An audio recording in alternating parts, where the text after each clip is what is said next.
What's up, Exeters? Today we've exited off in a special location. We're here at... I think it's pronounced Northumberland, England. If we're wrong about that, just let us know in the comments. Yeah, just correct it.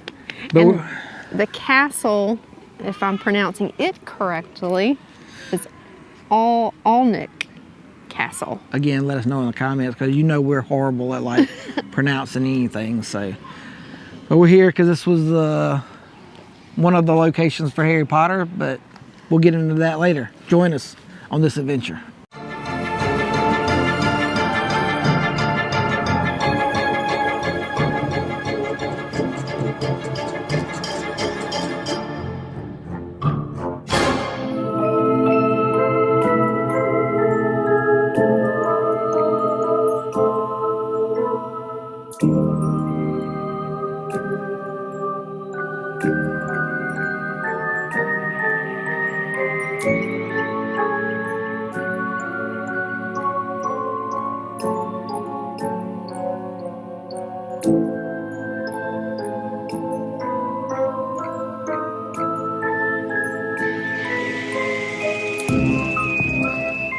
So a little bit of history about this castle, as it serves as the residence to the Percy family, including currently the 12th Duke right now. Okay, so they live here. According to what I've read. That would be very cool. A little awkward though, with like people just milling around your home. Yeah, but I mean, what if you want to come out naked and lay on this lush green grass? It's your house. They can't stop you. That's all I'm saying. I mean, maybe they're just here sometimes. Could be. Maybe this is like their summer home.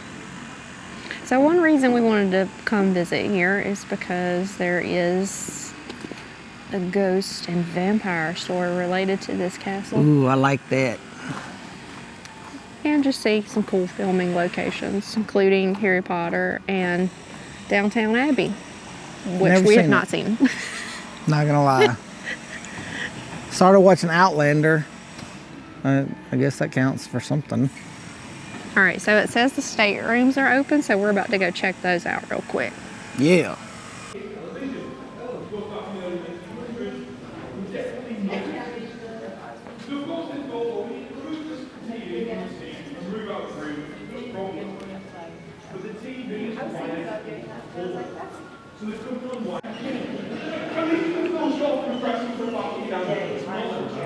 Wow. Look at all these weapons.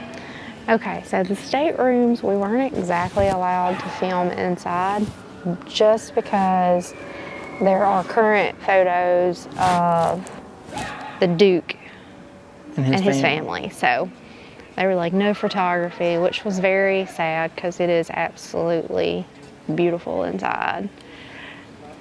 So the first room you walk in was like weapons, like literally that is the walls, just weapons everywhere. And you like their living room is a giant library that I would imagine would be like a smaller version of like Beauty and the Beast if it were real. Just didn't have like the ladder that, you know, Belle goes sliding on. But the library was just impressive.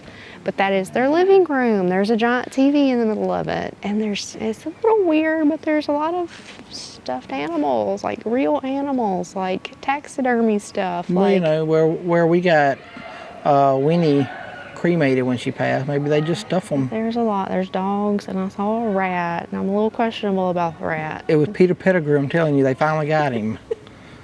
So, but in the process of a story, I tried to ask about the vampire story, and it was like, everybody was like, we don't know what you're talking about. One was like, oh yeah, that's a Halloween story they like to tell, but it's more of a darker story, so we tried not to advertise that related to the castle. And she was like, you need to ask someone upstairs. So then I asked another group upstairs, and they're like, we don't know anything about that. It's a little sketch. I feel like they did know something. Yeah, the two guys acted like they definitely knew something, but they just didn't want to like advertise it like she said. That's why they kept saying, oh, go back down there and ask them, and then come back up and tell us. Yeah, like, oh. The third person I asked, She said it was kind of like more related to the town itself versus the castle. And she said it was more or less like not a vampire story, so to speak, but more of like a ghoul type thing. So we're just gonna have to go off of what I read and found online. How about that? Since we can't find anybody that knows anything about it. Or anybody that wants to tell anything. Okay, so since Harry Potter was one of the movies filmed here, and it's from the Chamber of Secrets and Sorcerer's Stone, this is actually the area where Harry and them had their first broom lesson. And as you can see, they do lessons throughout the day. So you can feel like you're getting your first broom lesson, and one of those is currently our child out there participating. Okay, so from what I found online, there was a lord that lived here years ago, and it was said by the 12th century chronicler William of Newburgh, a now deceased master of the castle, would rise from his tomb during the hours of darkness to prowl the town streets, which is kind of related to what she told us up there. It was more of a town story. Now, something else that I read was that this lord that lived here actually suspected his wife of cheating, and he climbed on the roof trying to look into one of the windows and fell to his death.